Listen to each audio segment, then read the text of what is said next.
I'm Mike Woods with J&S Landscape. We're making a video today with one of my clients who has tried to figure out how to turn on and turn off her sprinkler system.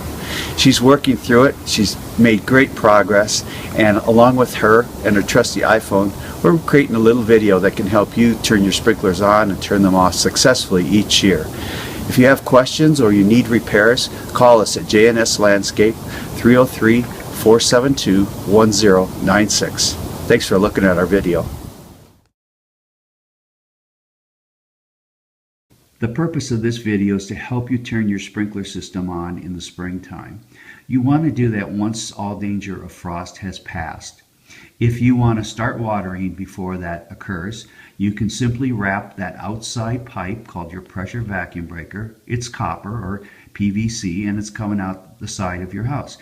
You can wrap it in bat insulation, a couple of blankets, stick a plastic bag over it, garbage bag, and cover it so it'll stay warmer a few degrees in the evening, in the nighttime when it freezes. The controller is a timer that starts the sprinklers and the drip irrigation zones, and it turns them on and shuts them off. It allows you to start times throughout the week, and for each day of the week, you can choose when you want them to start and how long you want them to run. Your irrigation controller is in the garage. It could be in the basement, or it could be on an outside wall. So here's your controller. This one is called a rain dial. Irritrol is another brand. Hunter, Rainbird, many types of clocks. They're all pretty good. They're all simple. Generally, there's a quick reference card in each one.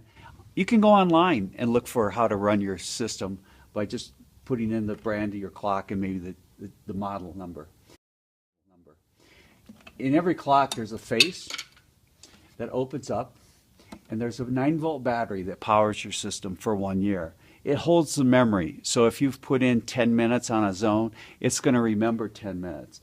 If the battery's old, it'll probably just go back and has an automatic program that'll run, but it's generally not enough to run the system and keep your grass looking green or your plants healthy. It's just to keeping them from dying. You don't need to know anything in here.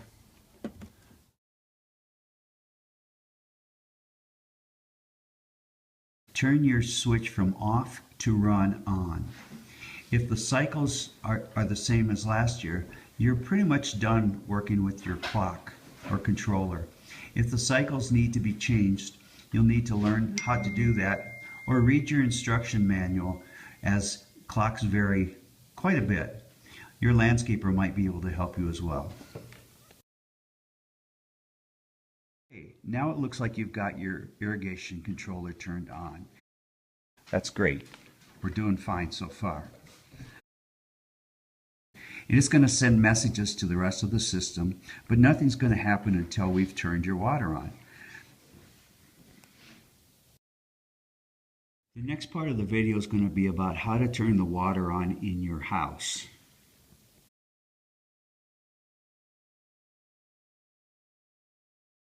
You're probably going to want to have a flathead screwdriver and maybe a pliers or a channel lock in case you need to turn something that's frozen up a little bit from the winter. This is the regulator. It regulates how intense the water comes into your house from the city. This is the on-off handle for turning your sprinklers on. So when it goes down, it turns the water on to your outside pressure vacuum breaker.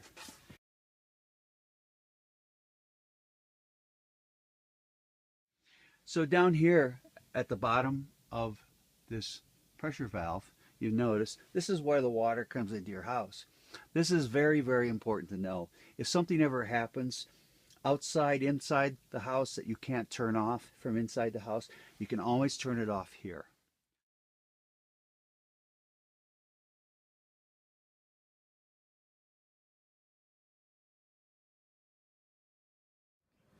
This is your pressure vacuum breaker. It's made of copper generally. These are what we call petcocks, and you can see the little slotted screwdriver adjustments on them.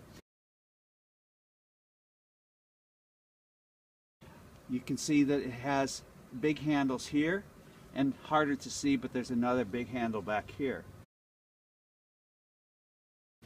When the system is on, you want these big handles to be in alignment and parallel to the pipe that they're attached to.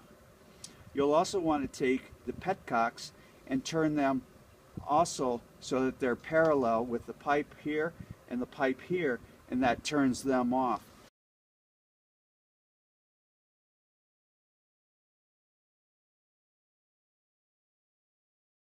If you turn the water on inside and come out and see that these are spraying, just take your flathead screwdriver and make that adjustment. Finally, there's a drain here at the bottom of this system.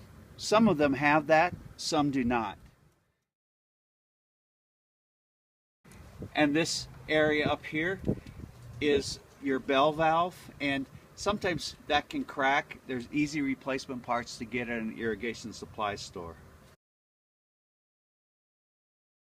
Some people wonder, what is the deal with this pressure vacuum breaker? Well, here's what it's designed to do. It's designed to keep water from re-entering your water system through the heads of the sprinklers or some other way and putting contaminated water back into your drinking water or your house water.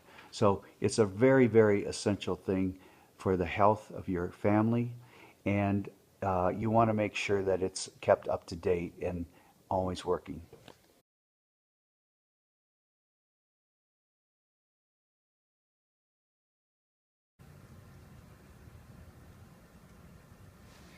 This is what most valve box looks like these days. Sometimes older systems can have smaller ones or small round ones.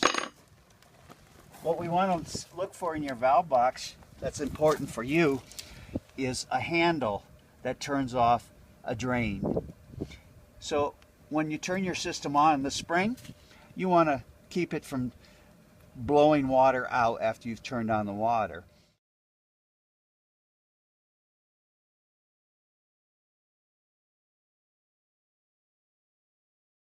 Here's the filter, just a little piece of mesh. It goes in there, and what we want to do is get this set up now to operate for the springtime. So we're going to screw the top back on.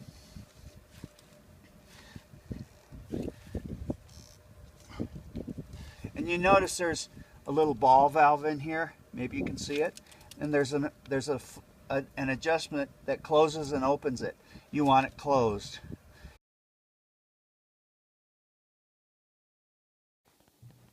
Please search your whole yard for valve boxes. There's always going to be one or two near your pressure vacuum breaker, generally, but there could be additional valve boxes scattered about your yard. Old systems might have quite a few, and they were usually small, round valve boxes. Newer systems can hold up to 4 or 5 valves in a box, and they'll be generally congregated together if a professional installer put them in. Here's another way to find your valve boxes. You've turned your system on and it's pressurized. After you've done that, give yourself 5-10 minutes and walk your yard. There may be a place where you see a growing puddle, and it might be that the valve box is at the bottom of that puddle. You haven't turned off the drain, so the water is charging out of there and filling up the valve box. All you have to do is go back to your pressure vacuum breaker, the copper thing coming out of your house, turn off one of the big long handles, and it should shut down any water coming out of the valve box. Okay, we've turned the water on from inside the house. It's flowing through your pressure vacuum breaker, and you've seen that all of your valve boxes are solid. There's no leaks. You want to go back to your clock and turn it on and see if you have what's called a 2-minute test. Usually your dial will turn around, but you can just turn on each zone and watch it for a few minutes and make sure all the heads have popped up, or that you can hear. You can't always see the drip irrigation, but you can hear it as you walk along those areas. It's a good thing to have a rough map of your irrigation system. So if this is your first year and there's no map of your irrigation system, start by figuring out what is zone 1 and how many heads there are and where they are. Make it just a crude map that you can post up by your irrigation box. It'll save you many steps and a lot of head scratching as you program your clock in future years. We're walking the yard looking at each zone. If you see some heads that don't look like they're running full, or they're spraying odd, or they're putting out great big drops and not going very far, you can simply walk up to that head, grab a hold of it, and pull that nozzle off and clean it out. Unscrew it, blow through it, see that you can feel the air go through it as you blow into it, and clean out any little debris that might be in there. Sometimes that's all it is.